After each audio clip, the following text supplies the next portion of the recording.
देखिए संत की कैसी महिमा है। जब तक विभीषण लंका में थे तब तक राक्षसों की नगरी लंका, जिसमें धर्माचरण स्वप्न में भी वे लोग नहीं करते थे, और उस लंका में भी सब प्रकार की सुख समृद्धि थी। और विभीषण जी ने लंका छोड़ी तो अस कही चला विभीषण जबहि, आयुहीन भय सब तबहि। राम सत्य संकल्प प्रभु सभा काल बस तोर, मैं रघुवीर शरण अब जाऊं देहु जन खोर। मैं राम जी की शरण में जा रहा हूं। विभीषण के लंका त्यागते ही सब आयु से हीन हो गए।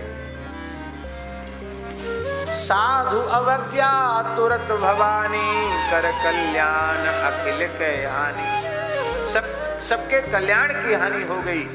रावण जबहि विभीषण त्यागा, भयो विभव बिन तबहि अभागा। पूरा वैभव लंका का यथावत है। देखने में नहीं आता कि रावण अभागा हो गया, लेकिन विभीषण जी के लंका का त्याग करते ही लंका श्रीहीन हो गई, वैभव से रहित हो गया रावण। इसका तात्पर्य क्या है?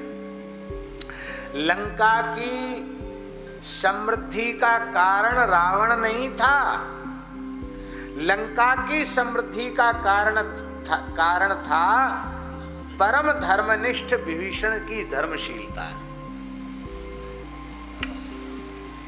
अब और सुन लीजिए, हमारे यहाँ शास्त्रों में लिखा है, किसी राष्ट्र का तब तक अस्तित्व इस संसार में रहेगा जब तक कि उसमें कोई एक संत है। जिस राष्ट्र में कोई भी एक संत नहीं रहेगा, वो राष्ट्र अस्तित्व से रहित हो जाए, उसका अस्तित्व समाप्त हो जाएगा।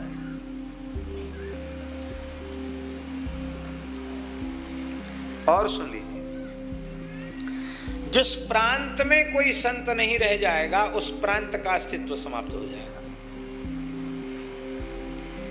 और सुनिए, जिस जनपद में कोई संत नहीं है, उस जनपद का अस्तित्व समाप्त हो जाएगा। और सुनिए, जिस गांव में कोई संत नहीं, उस गांव का अस्तित्व मिट जाएगा, नक्शे से खत्म हो जाएगा गांव। और सूक्ष्म बात यह है, जिस कुल में कोई संत नहीं है, उस कुल का अस्तित्व भी धरती से मिट जाएगा। भारतवर्ष की धरती ऐसी पवित्र धरती है कि पूरा राष्ट्र संतों का राष्ट्र है। कोई प्रांत ऐसा नहीं जिसमें संत न भये हों, कोई जनपद ऐसा नहीं जिसमें संत न भये हों, कोई गांव ऐसा नहीं जिसमें संत न भये हों, और कोई कुल ऐसा नहीं है जिसमें कोई संत न होगा हो। केवल उच्च वर्ण में ही संत नहीं हुए, ब्राह्मण क्षत्रिय वैश्यों के यही संत नहीं हुए, रैदास जी के चर्मकार के कुल में भी रैदास जी के जैसे संत हुए।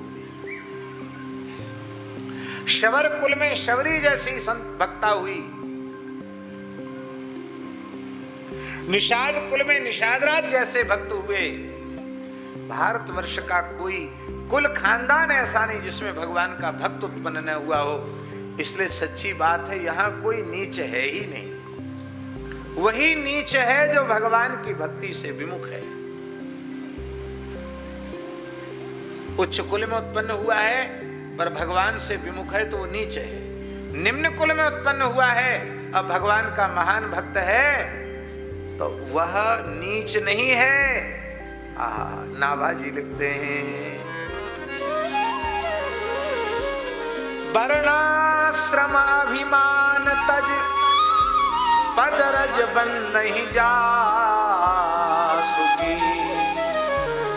संदेह ग्रंथि खंडन निपुण, वाणी विमल रैदास की। रैदास जी की भक्ति का दर्शन करके बड़े बड़े लोग अपने वर्ण आश्रम के अहंकार को त्याग करके जहां से रैदास जी चल के जाते थे, उनकी चरणों की धूल को अपने मस्तक पर चढ़ाते थे। रैदास जी जैसे संत की पद धूल ही हमें मिल जाए तो हमारा जीवन सफल होगा। अब आजकल तो जाति सूचक कोई शब्द उच्चारण करो तो झगड़ा खड़ा हो जाता है, पर संत कबीरदास जी का एक पद है, इसलिए कोई झगड़ा करे तो कबीरदास जी से झगड़ा करना, हमसे मत करना। इसलिए हमने बता दिया, कबीरदास जी का पद है,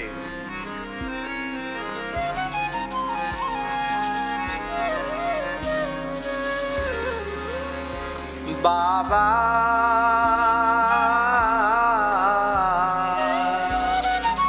बहुरंगी बहुरंगी, ये पद है, बाबा बहुरंगी बहुरंगी। ठाकुर जी के लिए कहा बहुरंगी, भक्तों के लिए अनेक अवतार लेते हैं। बाबा बहुरंगी बहुरंगी, इस पद में कबीरदास जी ने कहा,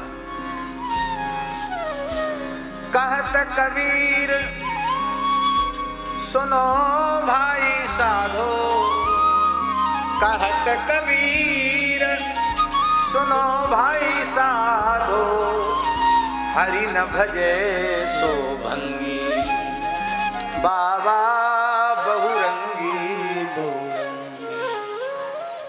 हरि न भजे सो भंगी, जो भजन नहीं करता वही निम्न है, जो भजन करने वाला है वो कभी निम्न नहीं है। विप्राद्विषद गुणयुता दरविंद नाभ, पादारविंद विमुखात् स्वपचम वरिष्ठम, मन्ये तदर्पित मनो वचने हितार्थ प्राण पुनाति सकुलम न तु भूरिमाना। प्रहलाद जी महाराज कहते हैं 12 अवगुणों से अलंकृत कोई ब्राह्मण ही क्यों ना हो, किंतु भगवान की भक्ति से विमुख है तो उस ब्राह्मण की अपेक्षा वह चांडाल श्रेष्ठ है, जिसने अपना मन वाणी क्रिया से भगवान के चरणों में अपने आप का समर्पण कर दिया है। वो शरणागत भक्त स्वपत चांडाल भक्ति के कारण शरणागति की महिमा से स्वयं को भी पवित्र कर देगा, अपने कुल को भी पवित्र कर देगा। लेकिन यदि भक्ति शून्य ब्राह्मण है तो स्वयं को भी पवित्र नहीं कर पाएगा, अपने कुल को भी पवित्र नहीं कर पाएगा।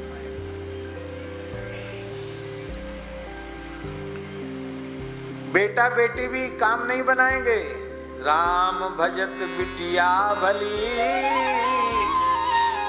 यदि आपकी बेटी भजन करती है तो बेटे से लाख करोड़ गुना बेटी अच्छी है, उसका आदर करो। राम भजत बिटिया भली, राम विमुख नहीं पूत, सवरी तो बैकुंठ गई, धुंधकारी भयो भूत, सियावर रामचंद्र की।